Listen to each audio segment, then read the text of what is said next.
Brilliant. So here we go again. So how is everybody? Everybody good? Very good. Thank you very much. Very good. Yourselves? Super, I've had an super. excellent Yeah. day today. I don't know about you boys, but yeah, lots done. Managed to achieve quite a bit today. You know, when you've had a good Yes. day, don't you? And you sort of go, yeah, I think I've actually achieved something A today. solid day. Yeah. Not left too much on the plate. No, as opposed to some of those days, and you think, really? And we're enjoying the most ridiculous couple of days of sunshine and warmth, which for mid-late October is quite unusual, especially when you compare that to what we've had in Florida recently. It's been absolutely crazy, isn't it? Was it 20 degrees-ish today? I think it was 22, 23 yesterday. Yeah, I had my shorts on yesterday, Oliver. I had my shorts and my sandals. So, I haven't gone that far. Yeah, no, I thought it was quite funny. In the morning, people think you're mad, but in the afternoon, I was going, "Oh, good call." Makes sense. As it warms up. Yeah, definitely. Well, it's good to see people are slowly coming in. I can see them slowly appearing. So thank you for all of you. Nearly the end of the week. We're not quite there yet. Tomorrow night we've got, I don't know if anybody that's joining us tonight is going to be a Dentorama, but we've got that Dentorama event in London tomorrow night, which will be good fun. Yeah, looking forward to that. So yeah, it should be good. A bit different. Yeah. It was good. It was good last year, wasn't it? It was as you say, Oliver, it's just different. Yeah, I was sad to miss it last year. I think I was out somewhere. So yeah, looking forward to seeing it. You were probably filming. I always admire people when they come up with a kind of a new concept, because so many things have been done before. To try and come up with something that's new and different isn't easy. But I think Mehi and Bruno have done a great job in bringing something that's relevant and enjoyable. But at the end of it, you also walk away with fresh ideas and good insights on stuff. Yeah, because it's the same. It's the same question, isn't it? It's the same issue. Yeah. Just presented in a different way. So I think it's pretty cool. Right? Yeah, I'd say it's much more interactive than kind of just having a sort of panel discussion or a bit of a lecture on it. Yeah, much more interesting and less dull. Yeah, no, absolutely. Well, we'll give it just another couple of seconds. We always say that we don't punish the punctual, so we kind of get cracking. We'll just give it another couple of seconds and then we'll get started. But I'm looking forward to the conversation tonight, I must admit. I think lots of people we all feel like we dabble around kind of social media, but I think sometimes getting the strategy around why it's important, how to do it, and what you can expect from doing it well is quite nice, because I know from my own experience in the early days, it feels like a lot of work for not a lot of return. And then suddenly things like start to change and it unlocks, and you suddenly realise that it's the consistency piece that's starting to come through. And that's when you start to get the benefits. I was saying the problem is, and this is just marketing in general, isn't the famous quote, 50% of marketing works, you just don't know what 50%. And that's social media, that it takes a while before you can start to genuinely quantify what leads are actually coming in. But even before that, the leads coming in, they're just not linked exactly to social media. I think it's also interesting, isn't it, the fact of when people look at social media, they sort of go, I don't know if it's that important. But then if they think about their own buying habits, they will use a website, social media, whatever, to be part of their touch points to give them sort of the authority bit. So it really, if you think about it from what you do personally, the answer is, of course, it's important. Yeah. Well, I'll go into it slightly in kind of the end of the presentation, but within certain demographics, social media trumps Google and Bing in terms of being a search platform. Wow. So that's interesting. Yeah, it's obviously it's not everybody, but there are certain groups that will go to that. Well, you're back to that thing, isn't it? Horses for courses. Yeah. Well, I think what we'll do is we'll get ourselves started, and then as other people join, they can just join us as we go, just so that we can kind of maximise the opportunity for time. So thank you everybody for joining us for one of our regular Wednesday night webinars. Tonight, got Oliver Acton, Creative Director of FJ Media since 2019. Proud father. Yes, exactly. Yes. My eldest son. Twice. My eldest son. I have 4 children. And Oliver is the top of the pile. Tonight is about mastering the digital marketplace, and we were just talking in the preamble about how important that is. But Oliver's going to talk us through unlocking your brand's potential, influence in action and what that looks like, how to get the right voice as well, which I think is really important. We talk a lot in business about authenticity, and I think that flows through to social media as well, and making sure that you're representing yourself in an authentic way for who you are is quite critical. Unveiling some around analytics, and also how to future-proof your social media strategy. We also always try to create an offer for people who join us live on the webinar. So this webinar gets distributed afterwards, but this offer isn't available for people that join at a later date. And for the people that join us, there's going to be an offer, which is a free social media audit. And effectively, it shows how you compare to your local competitors. We have competition. Oh, yeah. See what the other side's doing. We've only got capacity to do this for 10 people. So if you are interested, grab your place. And in the chat, you'll find Oliver's email address and also the code you need to quote, which is FTA Social. So just drop Oliver an email with FTA Social.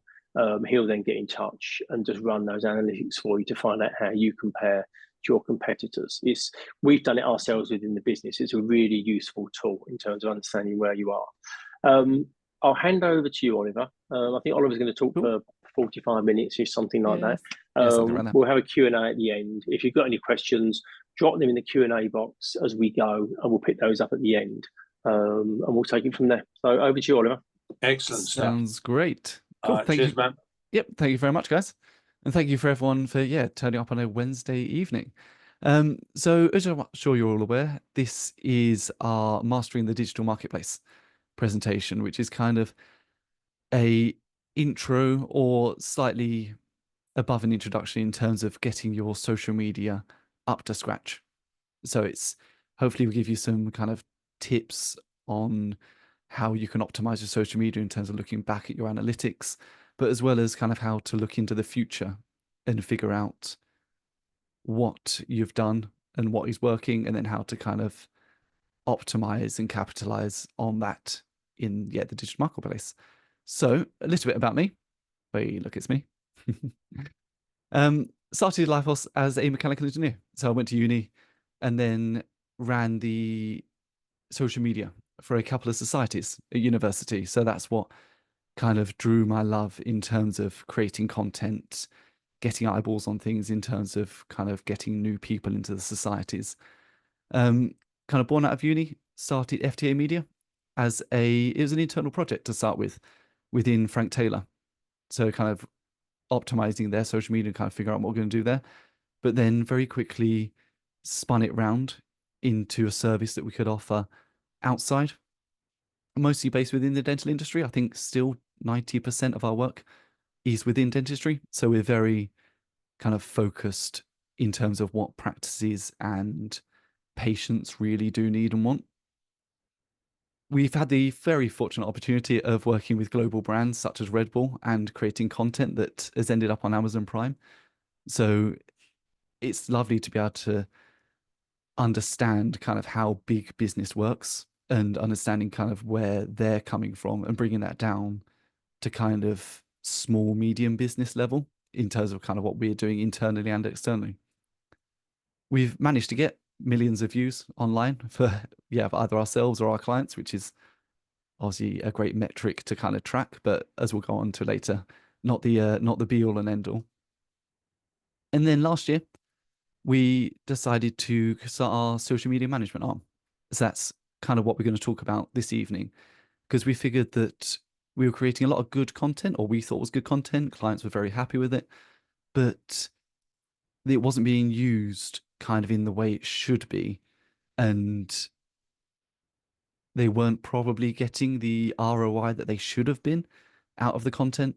So not that they were left kind of not liking kind of the process, but if it had been handled in a better way, they could have, further optimized and, got better value out of the content, kind of long tail. So before we start kind of looking off into the present and the future, I think it's so important to look at the past. So that would start with understanding the important metrics of social media. So before you start posting willy-nilly and just kind of throwing stuff out there, it's really important to kind of look back at your business. And if you have been doing social media for a while, that's great. You don't need to have been doing to kind of understand the importance of the metrics. But if you've been doing it for a little while, have a look back at your analytics and figure out what has worked in the past. And that'll give you a really, really good idea in terms of moving forward. So in order of importance, the first is conversion rates. So that's, well, we're not talking about, when I say conversion rates, I'm not saying how many people come from social media. I'm more talking specifically those that do come from your website or social media or any form of marketing, really. Are they being then converted into patients?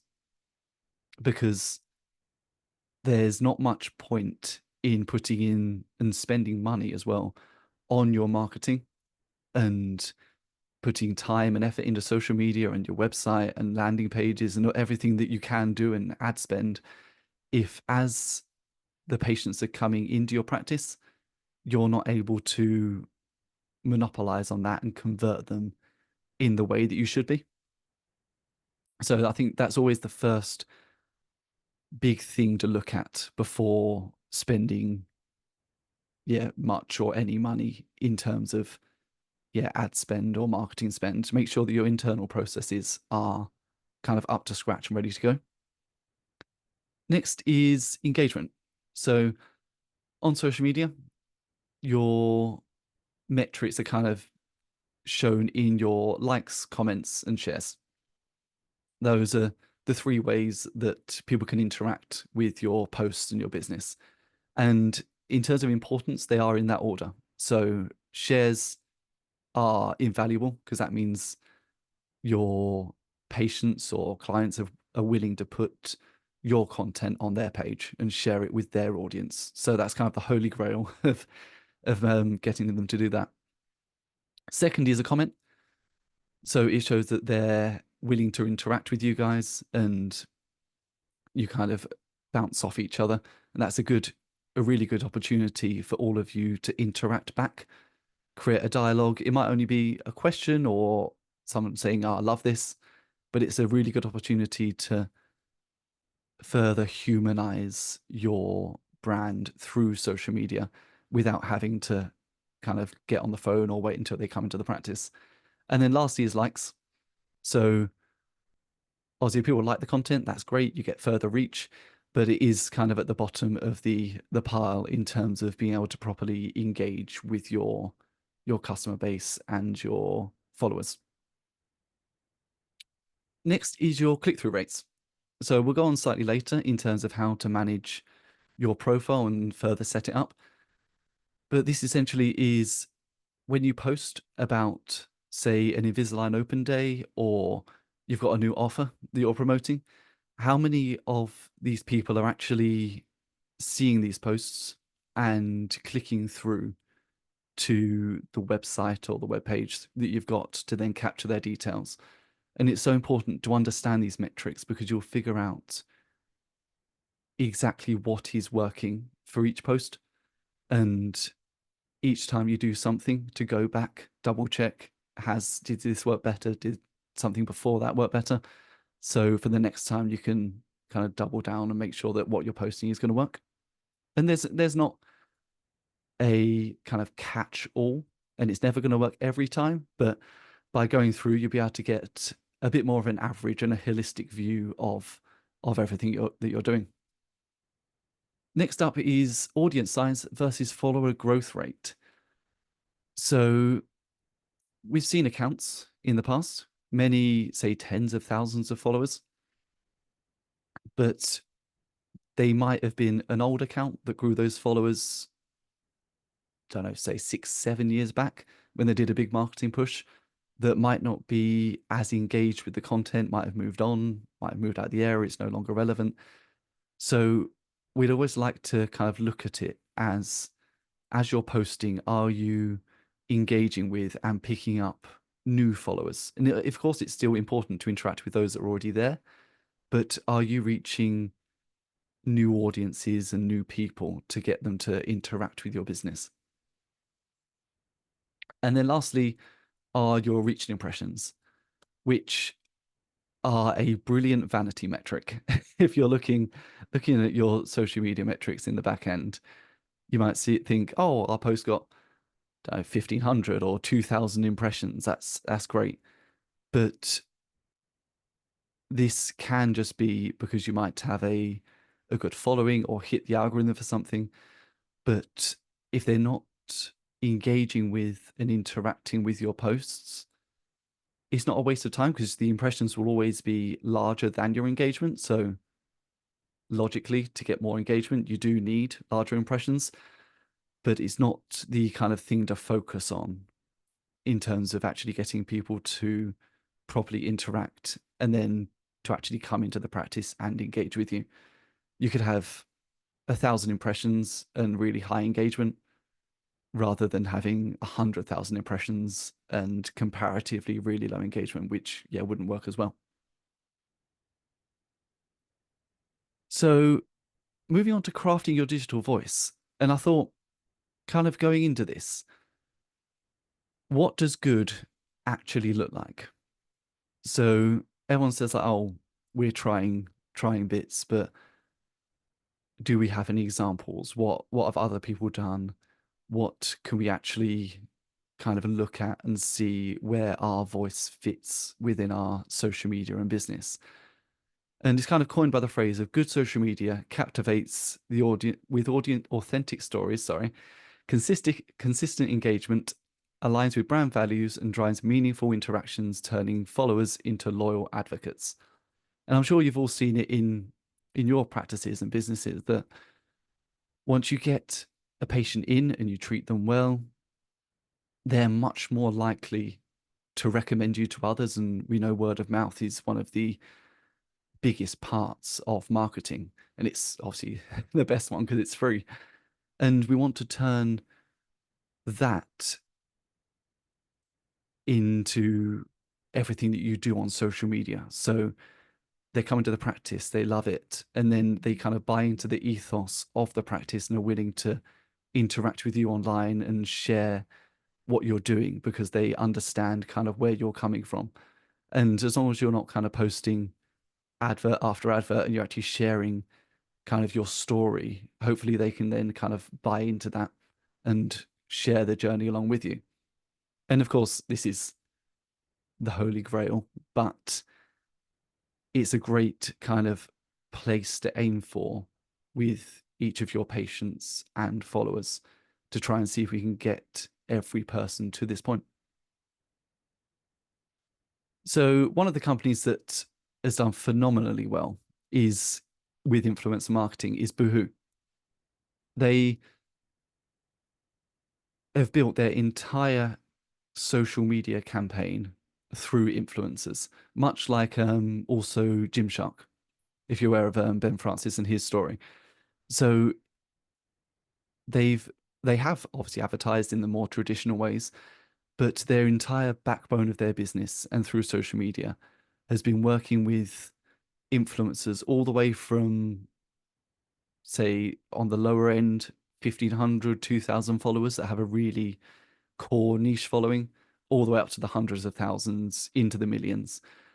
And all of these influencers I work with speak to a specific audience and have a very specific target market that they're kind of attaching themselves to.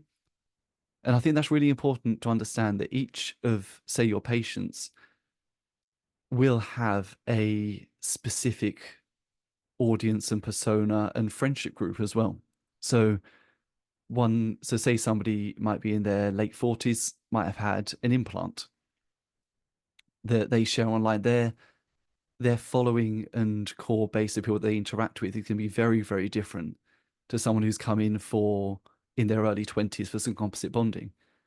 But by kind of creating content with them and even just getting them to comment and like and getting them to interact with the page, will then start getting your page kind of popping up within their kind of network and socials of their friend group. So I think influencers are not in the traditional term in terms of kind of getting people in, but just general people of influence within the practice, that you can get people to share the content within their network. Nextly is the Royal Academy of Arts. They did a phenomenal job a few years ago in terms of turning what one would imagine as a fairly dry topic in terms of getting it into the mainstream, kind of looking from the outside in, into something quite humorous, and actually managed to get quite a lot of engagement and following on social media, and managed to multiple times their viewership and people actually attending their events and come to the things that they were putting on, just by being a bit more relatable and humorous, which I think is something that most businesses can take from. That I don't think some people do, but I think most people don't take themselves too seriously behind closed doors. And by adding just a bit of personality, a bit of humor, not taking yourselves kind of too seriously, really allows your brand to make it more authentic and more personable to your kind of patients and client base. Next is Greg's. So I know these ones they're a couple of years old now, but they still stand out for me, is them jumping on trends. So obviously they're a big company, but they're not afraid to jump on the niche things that are happening. So I remember Piers Morgan had a bit of a crusade on, I think it was sausage rolls back in the day. And yeah, they were the first people to jump on it and reply to comments, and were kind of interacting with exactly what was happening, rather than thinking we need to keep up the standard, we need to kind of keep it corporate. I think it's a really good way to kind of show there's a person and a personality behind all of that that's happening. And then we've got Dove, who have done many, many campaigns over the years in terms of kind of social stigmas and pushing the message that they truly believe in and want to stand behind. So like their Courage is Beautiful and Body Confidence Sport campaigns, they're not afraid to really show who they are and stand behind that in a public forum. And I think that's such a great way to show, maybe in your local community, that as a group of people, as a business, this is what we stand for. Because I think most people would agree that most patients come within the local community. So saying like that, we're part of this, of what everyone is doing. We're part of the community, and we're kind of standing for the right things. And obviously that's why you should, come to us or interact with us. So moving on to the present. This is kind of a whistle-stop tour of how to kind of optimize your profile from a sort of granular level. And I'll give you some kind of good tips in terms of what you shouldn't, and definitely shouldn't be doing. So starting with the bad. Obviously, just taking a first look at this profile, I couldn't tell what this person does. They have a URL, My Smart Price. Other than that, not exactly sure what this means to me. So they don't have a clear CTA, which is a call to action. That's what's the one thing when people reach your page, and this is talking from a business perspective, not so much from a personal account perspective. When they reach your account, what's the one thing you want them to do?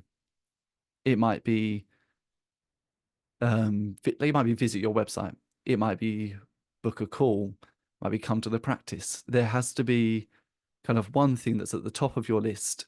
If someone gets to this page, this is where you want them to go.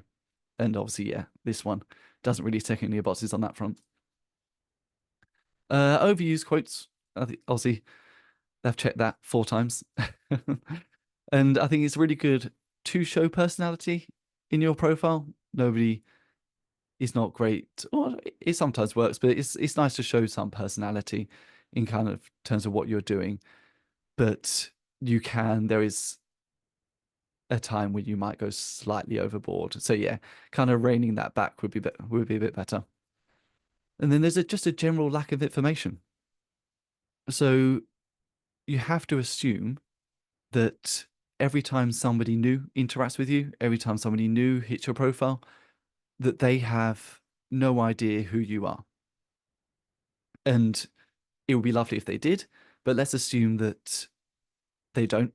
So you need to give them as much concise information as you can without being kind of overboard, that says that this is what we do, this is who we are, and this is what we want you to do having engaged with us. And then lastly is the overuse of emojis. I love emojis as much as the next person, and we'll go into that slightly in the next slide, but it's not so much the overuse of emojis, it's the lack of clarity in terms of what they're being used for. So they're great to kind of emphasize some points that you're trying to make, but when they're there to kind of fill space and add on, I don't think they're being used kind of to their full potential. Moving on to the good. So obviously this one, immediately looking a lot cleaner, a lot better. So they used to have clear contact details. This would be their kind of call to action. You know, if you want to get in contact with them, you've just stumbled across their page, you're looking for, a travel agent mentor, or you're looking for their service or even a dental practice. From this point, you know exactly what the next steps would be to get in contact with them. Segmented text. Going back onto the other one, each line was the same and looked the same, whereas this one is clearly laid out, looks very nice, very simple, but each line tells you something different and kind of gives you value on each point. And this is something that you can copy and paste into your profile, your business. Just obviously swapping out the details for your own. And there's a clear guide exactly on what they do. There's no doubt, having read this, you don't need to scroll down their page 3-4 times, check out their other posts, check out the comments. You know exactly what they do the second you hit their profile. And then going back to emojis, the classy use of emojis. They haven't overdone it. And I know some people do, some people don't like them, but at a glance, it makes it very easy to kind of understand. So it's obviously you're playing for travel agent, they've got the laptop for their email address. It quickly draws your eye to those certain points and certain lines of the bio. Then lastly, we have the ugly. Now, I've only got one thing to say about this. Just don't do this, please. Obviously, there's no value given in here, and this is a fake account, so it's not. I'm not ripping into someone, but yeah, it's obviously there's nothing given there. You don't know other than a blogger who they are, what they're about. So if you were a business and you were going to stumble on this page, I couldn't imagine you'd stay on there for more than 30 seconds or so before deciding, no, probably not for me. So then talking about influencers, I know influencers get a bad rap because of, you see people posing in the city and spending a lot of money, obviously getting paid sometimes a lot of money as well. But this is kind of going down to a granular level of influencers is not a job title, it's just people with influence. So whether that be through social media, through celebrity, or even down to, say, your local school teacher who is or your local mum or dad who's in the PTA that is able to talk well about you. So the first one is your existing customers. So your existing patients. They're probably your easiest base of influencers, as it were. By giving a good service and getting them to actively recommend you and talk about you, that's going to be the easiest way to influence their network and other people to come to the practice. Moving up slightly is the micro-influencer. So as I spoke about beforehand, these are the niche influencers. So there might be someone from the local area who is starting to sort of build a name for themselves, or someone who's only got a few thousand followers, but really speaks to a demographic that you're trying to target. So, for instance, as I used the example before, say there's a mum with a great account about her kids, for instance.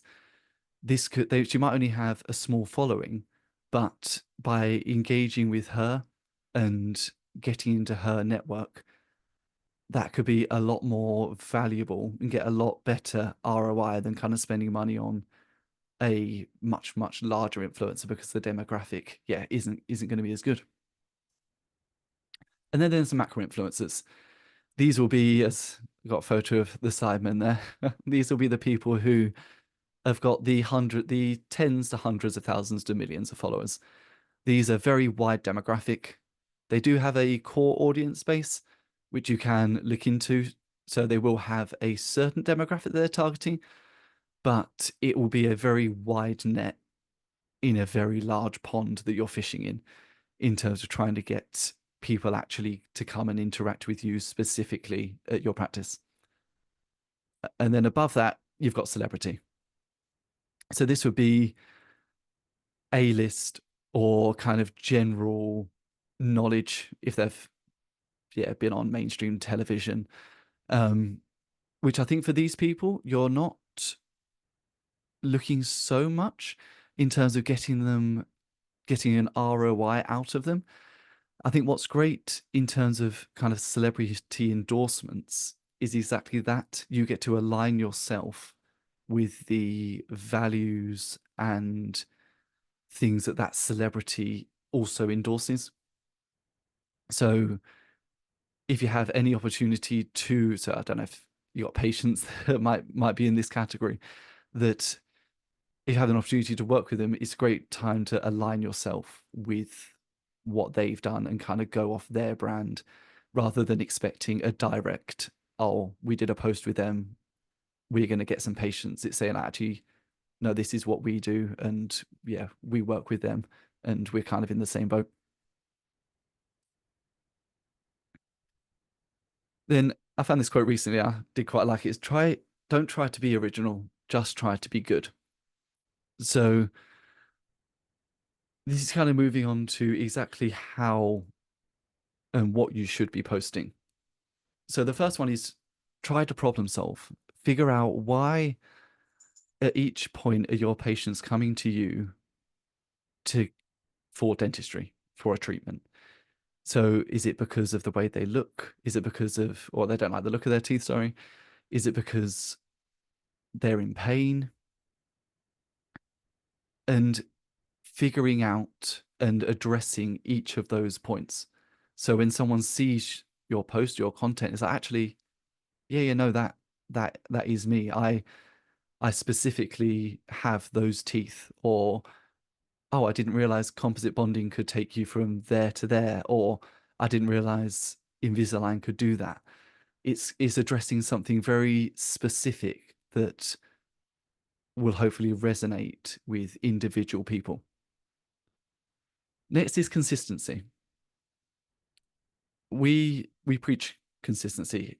It's much better to post regularly over a year than not to post at all and then post 3 times a day for a month and expect something out of it.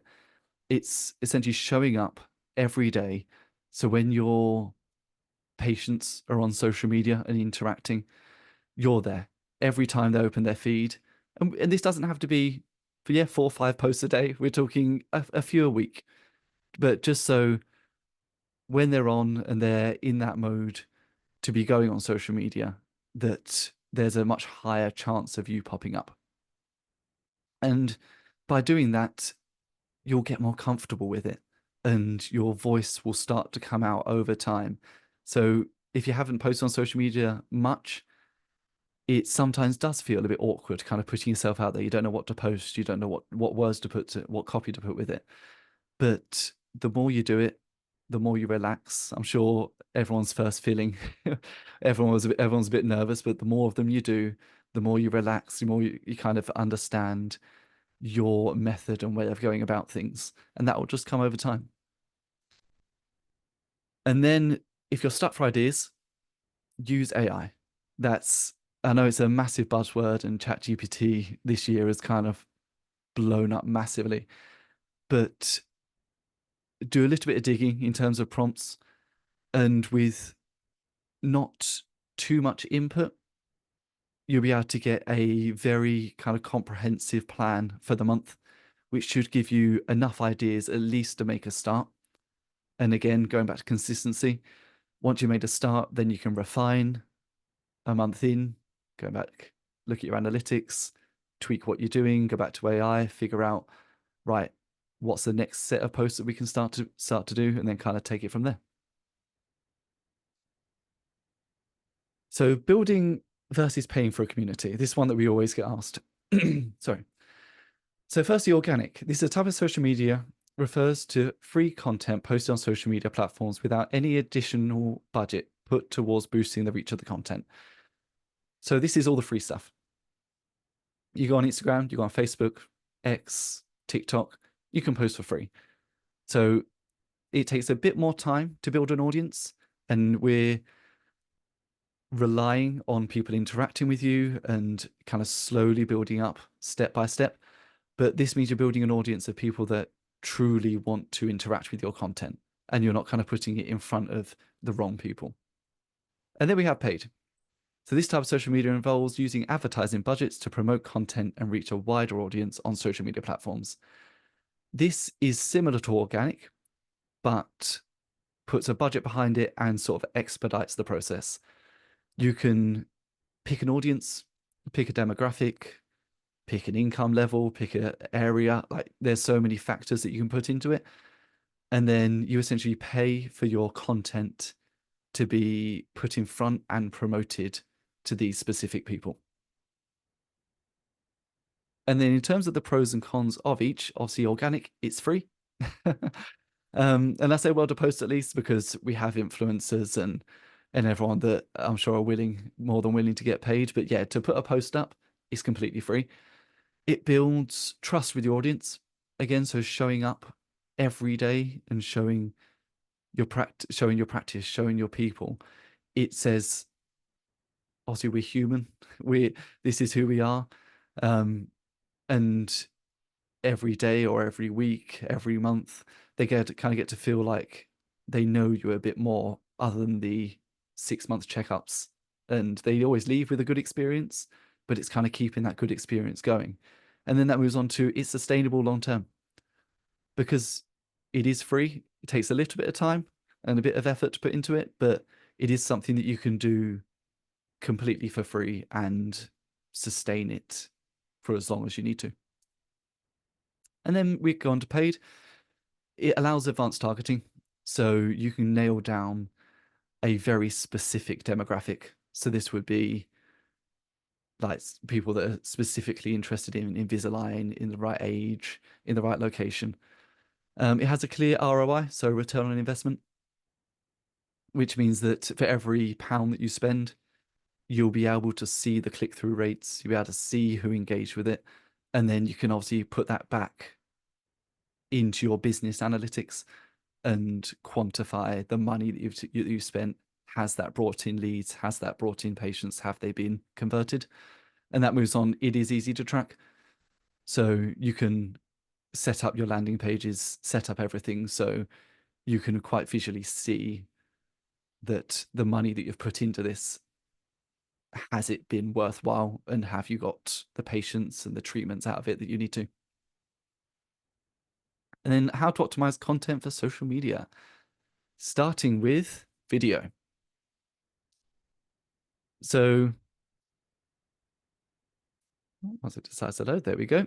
So 9 out of 10 businesses are using video for marketing in 2024.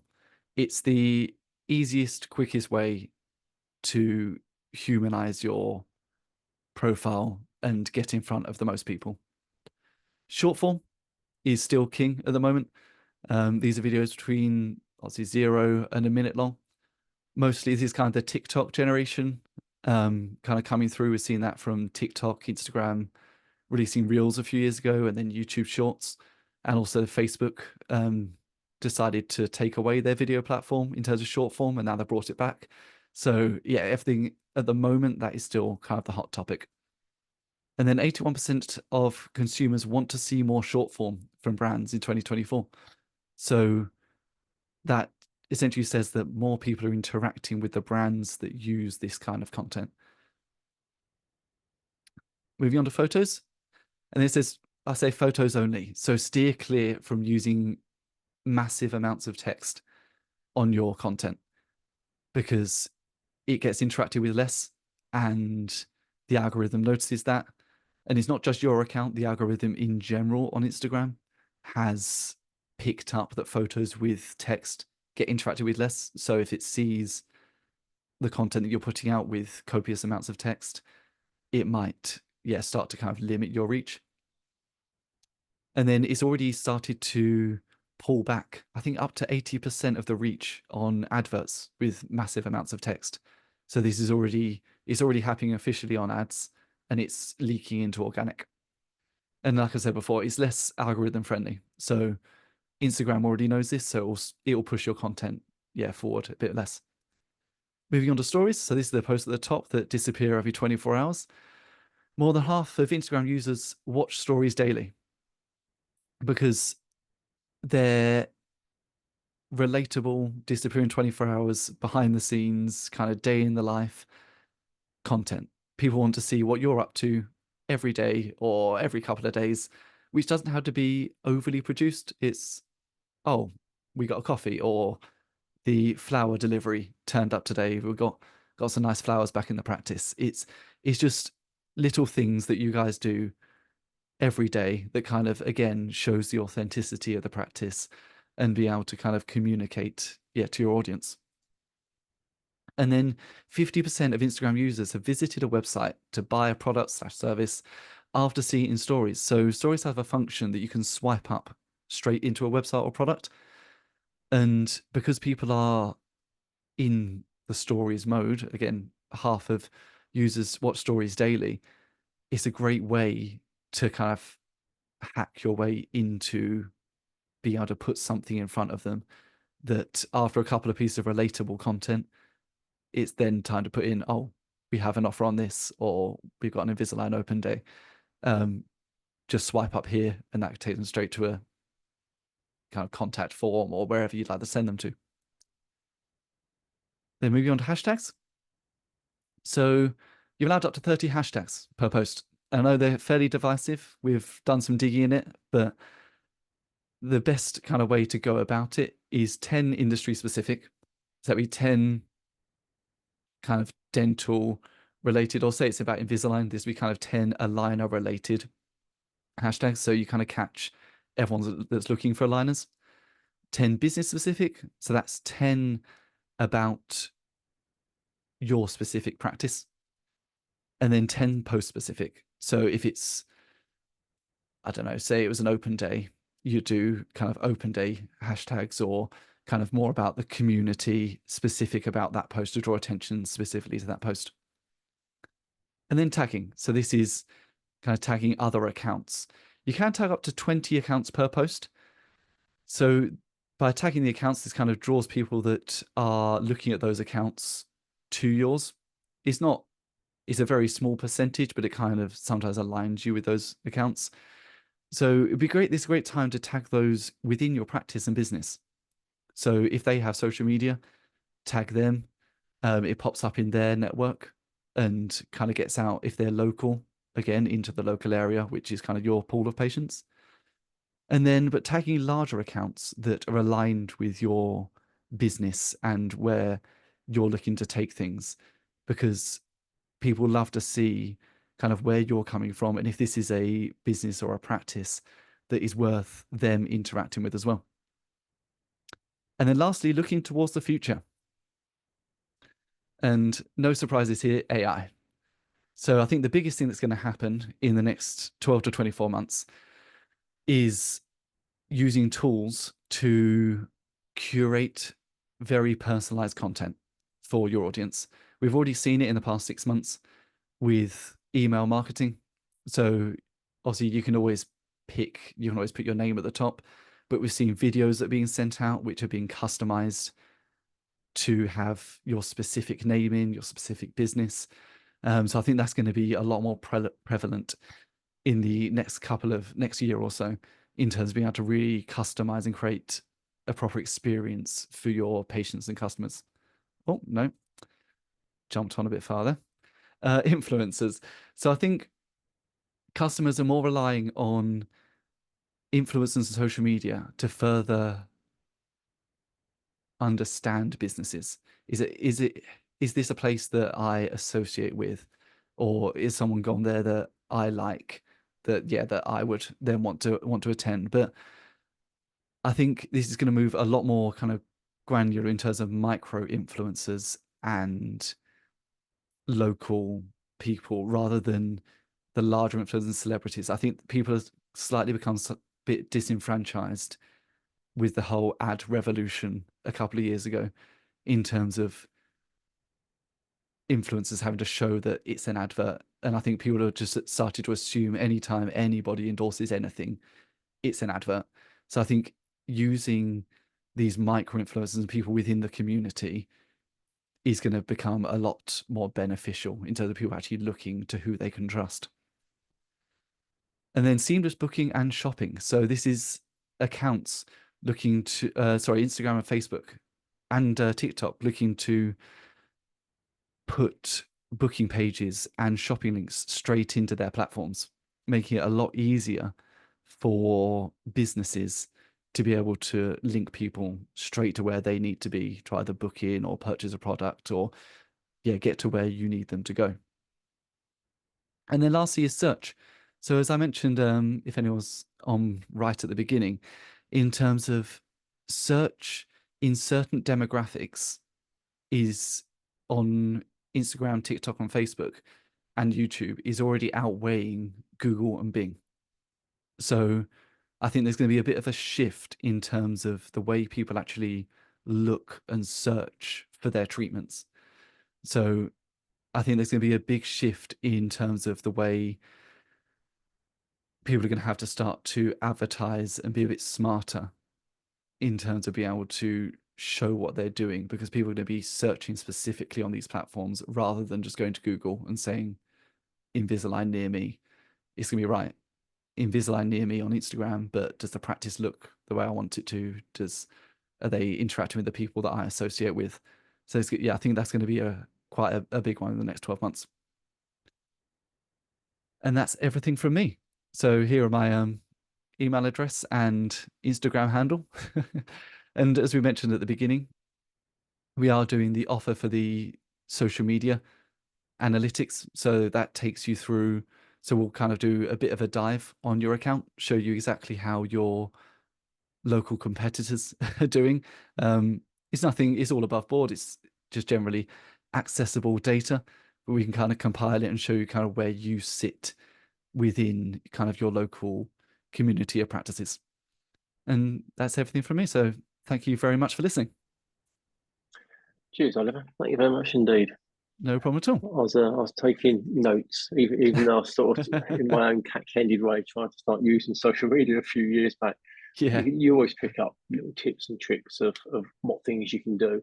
If anybody's got any questions, feel free to drop them into the Q&A and we'll deal with those as they go. But I've got one myself, and it's interesting. I'm 53, and as you get older, you start to kind of think about like where you sit in the market, how you resonate with certain people.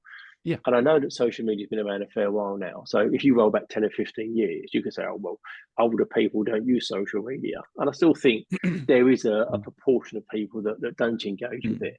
But what if there's people whose audience, their target audience, isn't on social media? So let's take the 75-year-old implant patient, for instance. Typically not going to be your biggest social media user. but their daughter, who might be in their 40s, or their grandson or granddaughter, who might be in their early 20s or their teens, they're going to be the ones on social media.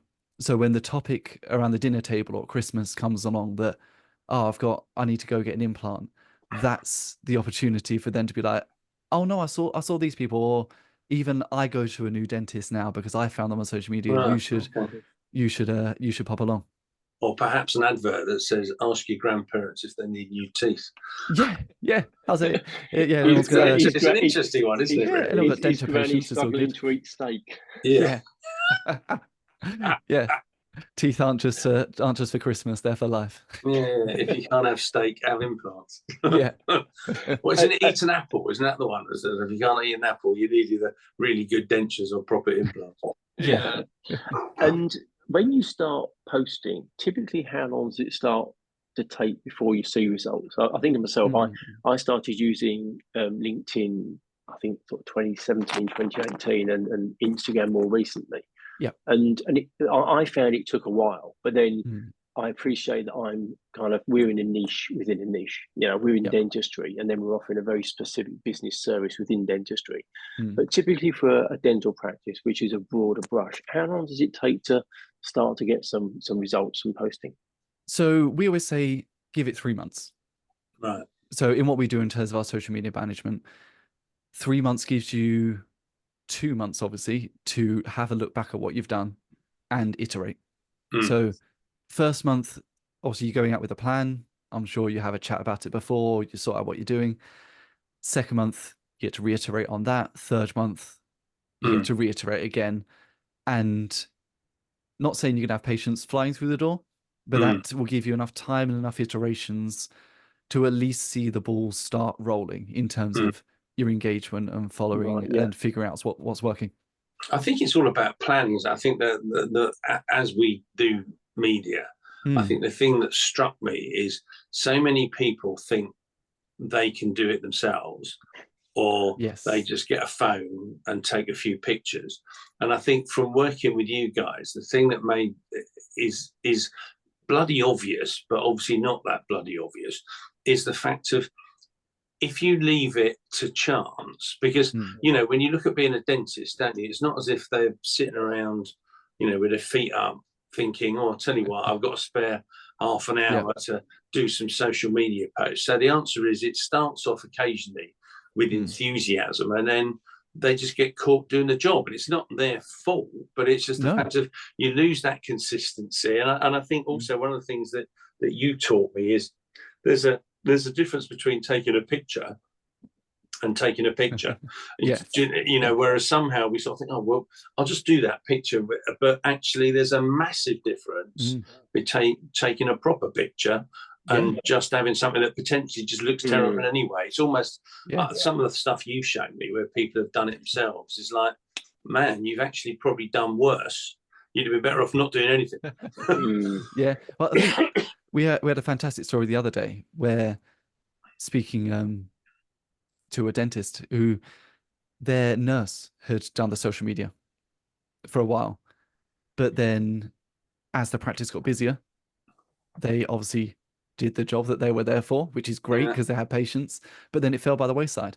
But in everybody's mind, they still have somebody in-house to do it. Yeah. But it wasn't being done, and it hadn't been done for a year or more. So it's kind of rekindling that and saying, right, do you need help? Or is there someone that you can actually dedicate to this? And I suppose going back to Andy's point, the danger is, isn't it, that with the greatest respect, a lot of dentists, unless they're really trained or have got a consultant, aren't really very good at tracking their patient inquiries anyway. So to a certain degree, they don't even notice that there's any change until maybe there is a change, which is, as you were then saying, it's like a tap, isn't it? You can turn it off, but when you turn it back on again, it has to flow a bit. To me, it's just it made me realise how it's another aspect of marketing that needs planning. It needs planning and consistency and dedication. Otherwise, it just doesn't happen, does it? You want to do it before it hits the P&L or you see your diary's empty. it's a preemptive step. Yeah, but before, and also you need time, so it's not a reactive step. I think it's a consistency that you said, and I guess that's where organically posting over time wins over paid adverts, because paid adverts are an immediate shot in the arm, in that you appear straight away everywhere, but as soon as you turn paid ads off, suddenly you don't appear. So to get that shot in the arm again, you need to pay again. Whereas if you can build a consistent plan, but as Chris was saying about the consistency thing, it needs planning in, because I think a lot of people can have 5 good ideas of what to post. But if you should be posting, what were you saying? Ideally, you should be posting what, sort of 2 or 3 times a week? Yeah, 2 or 3 times a week. You can post more. There is no upper limit. I know people that post, but even at 2 or 3 times a week. Yes. You could be looking at 15 times a month. You could be looking at 180 times a year. You need 180 ideas of things to post. So 2 or 3 times a week doesn't sound too bad. But once you start, and I guess that's where you need someone to help you in terms of making sure that it happens ongoing. I mean, how many accounts and profiles do we go to where there's loads of activity and then it dies, and a few months later there's loads of activity and it dies? And I guess you're better off doing a little but making sure it happens ongoing than having these peaks and troughs all the time. And the thing is, going back to your previous point about paid versus organic, there's a great story of paid is great in terms of getting patients in, bums on seats, but then the organic, it tells patients, existing patients, the other treatments you do. So say they've gone in, they saw an Invisalign advert, and that's great. They come in, they do some Invisalign, but then again, like the story before, their nan needs an implant, but you don't pop into their mind because for some reason you're the Invisalign practice. You're the Invisalign practice. So it doesn't create that link. Whereas organic, once they're in, organic's a great way to keep them engaged and keep them kind of front of mind with all the services you offer. Obviously, on the other side, we value and sell dental practices, and the amount of practices when we talk, so what services do you offer? And they give you a 10-point list. Loads. We do endo, we do perio, we do ortho, we do the whole kit and caboodle. But when you actually drill in to where they make their money, it's often across 1 or 2 particular treatments. So that's communicating more of what you do to your patients means they'll come to you and they don't go, oh, I didn't realise you did bonding, but the practice down the road is always shouting about doing bonding. We've heard so that, I went there. Exactly. People who come in with tooth whitening and they say, you've had your teeth whitening. They say, oh, I didn't realise you did it. It's that sort of whole thing, isn't it? Right? And they're probably holding a mirror with some Viking branding on the back. It's like, of course we do it. It's it's mad, isn't it? Yeah. Good one. Oh, it's brilliant. Just one last question before we go. So we're talking about post 2 or 3 times a week. How do you know what to post? Because there may be people sitting here thinking, well, that all sounds well and good, but what do I actually post? Can is there a kind of guide, a rule book, a playbook around what people should be posting? So I think at the moment the best thing to do, and I'm more than happy to have a conversation with anybody from this call, just ping me an email, in terms of this is where AI will come in. So through ChatGPT, even the free version, you can give it a list of kind of things that your practice is, your practice does, who you are, and then it will spew out a fairly comprehensive monthly plan for you. And then you can whittle it down. You say, actually, 25 out of the 30 ideas are rubbish, but there's going to be a few in there that make sense and will work. But I think just in terms of idea generation, and then I think obviously with companies like ourselves, that's where the kind of more expertise comes in terms of knowing what should hopefully work a bit better than others, rather than just kind of seeing what AI has kind of dragged up. It's so true, isn't it? Like, it sounds really easy, but it's like, how do you start off with what your wish list is, isn't it? It's quite interesting when you say it like that. You think, well, what actually do I want? Ooh. I don't quite know what I want to do, actually. It's such a great piece of software just to use to give you a base of ideas. Right, I can now go somewhere from this. Brilliant. Cool. Lovely. Thank you very much indeed. That was brilliant. No thank problem you at very all. much Thank you for having me to on. everybody Yeah, very good. who Cheers, joined Oliver. us. That was good. We'll send you a link to the recording as well. And like I say, if you're interested in that free review, drop Oliver an email, quote the code, and we'll get that spun back to you. You'll be a bit better informed about your socials. So yeah, no, thank you very much indeed. Have a very good rest of the evening, everybody, and we'll see you for our next one. I think we might have Gemma Barker from Barker PR next month. Yeah. So I'm looking forward to that one. Brilliant. 6th of November. Cheers, Chris. Cheers, Oliver. Thanks. Amazing. Thank you very much, guys. See you later.